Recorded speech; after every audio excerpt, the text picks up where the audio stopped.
अगर आप pre diabetic हो, डायबिटिक हो या फिर ऑर्थोपेडिक का कोई भी फुट इश्यूज है लाइक फुट पेन, हिल पेन, आर्च पेन और फ्लैट फीट, तो ये वीडियो मिस मत करना, जरूर देखिए। तो जैसे कि आपको कोई भी इशू है लाइक कैलस है, कॉर्न है या फिर फ्लैट फीट है, कुछ भी इशू है, तो उसके लिए आप क्या करते हैं कि एक इंसोल या फिर ऑर्थोटिक इंसर्ट आप लेते हैं उसको जूते के अंदर डालने के लिए। तो आप इसको ले तो लिए, लेकिन जब आप डालोगे शू के अंदर तो आपको क्या पता चलता है कि अरे शू के अंदर डालने के बाद आपको इसका जो अपर पार्ट है ना, जूते का जो ये जो अपर पार्ट है, आपको यहाँ पे लगेगा कि टाइट लगेगा कि अंदर घुस नहीं रहा है। तो आप कुछ टाइम चलने के बाद फिर आप बोलेंगे नहीं ऊपर वाला टाइट लग रहा है, तो ये सही नहीं है, मैं इसको नहीं पहनूंगा। और आप जिस चीज़ के लिए वो उसको पहनते हैं उसका प्रॉब्लम सॉल्व ही नहीं होगा। मैं बहुत बार देखा हूँ कि जिसको भी कोई फुट का इशू आता है वो कॉस्टली ऑर्थोटिक इंसोल्स बनाते हैं। बनवाने के बाद वो जैसे शू के अंदर डालते हैं तो जो नॉर्मल शू के अंदर वो फिट नहीं होता है और पहनने के बाद उनको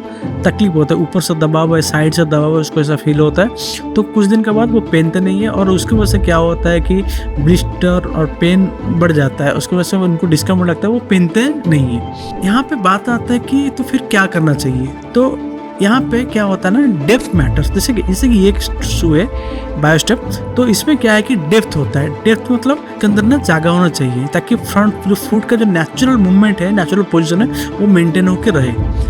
कम डेप्थ होगा तो ऊपर का जो ये यहाँ का जो ऊपर का है प्रेशर ऊपर पड़ेगा तो नेल इंजरी हो सकता है।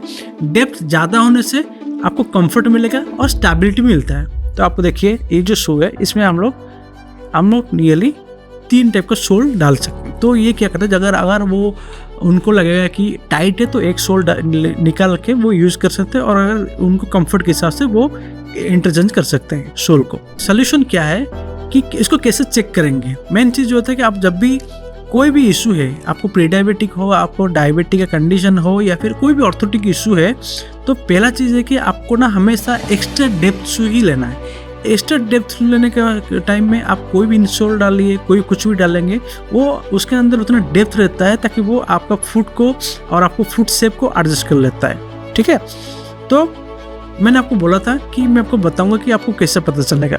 देखिए, जैसे कि आप कोई भी सोल लेते हो, मार्केट से खरीदते हो, ठीक है, अगर वो सोल लाने के बाद आपके पास जो भी जूता आएगा उसके अंदर डाल के एक बार आप खड़े हो जाइए। खड़े होने के बाद आप देखेंगे, अगर खड़े होने के बाद अगर ये दोनों साइड से आपको प्रेस नहीं हो रहा है या फिर ऊपर में दबाव नहीं हो रहा है, जैसे कि मैं पहनने के बाद हमको ऐसा टच करिए, ऐसा उंगली लेकर टच करिए। अगर उंगली लेकर टच करने के बाद थोड़ा सा प्रेस करने के बाद वो टच हो गया, आपको अंगूठी में जो टो है उसमें अगर टच हो रहा है, दैट मीन्स वो सही नहीं है। क्या करना है, अगर एक्स्ट्रा डेप्थ किसको बोलते हैं, अगर वो प्रेस करने के बाद वो कंप्रेस हो रहा है, कुछ देर तक कंप्रेस हो रहा है, दैट मीन्स उसके अंदर ना डेप्थ है, तो इसको बोलते हैं एक्स्ट्रा डेप्थ। और एक्स्ट्रा डेप्थ लेने से आप हमेशा कंफर्टेबल वॉक और कंफर्टेबल प्रॉब्लम होना चाहिए, वो रिड्यूस होता है, वो होता नहीं है। तो हमेशा अगर आपको इस टाइप का कुछ इशू है, आप प्री डायबिटिक है, डायबिटिक हो और या फिर ऑर्थोपेडिक का कोई भी फुट इशू है, तो हमेशा चूज करिए extra depth and extra width shoe. तो ये मेरी तरफ से आरजे ऑर्थोटिस्ट। आपको अगर उस टाइप का शू मिलता है मार्केट में तो खरीदिए, अगर नहीं है तो हमको मैसेज करिए, हमको डीएम करिए, तो मैं आपको लिंक दे दूंगा, आप जाके वहाँ से खरीद सकते हैं और ये आपके लिए बहुत बहुत असरदार रहेगा। Thank you for watching.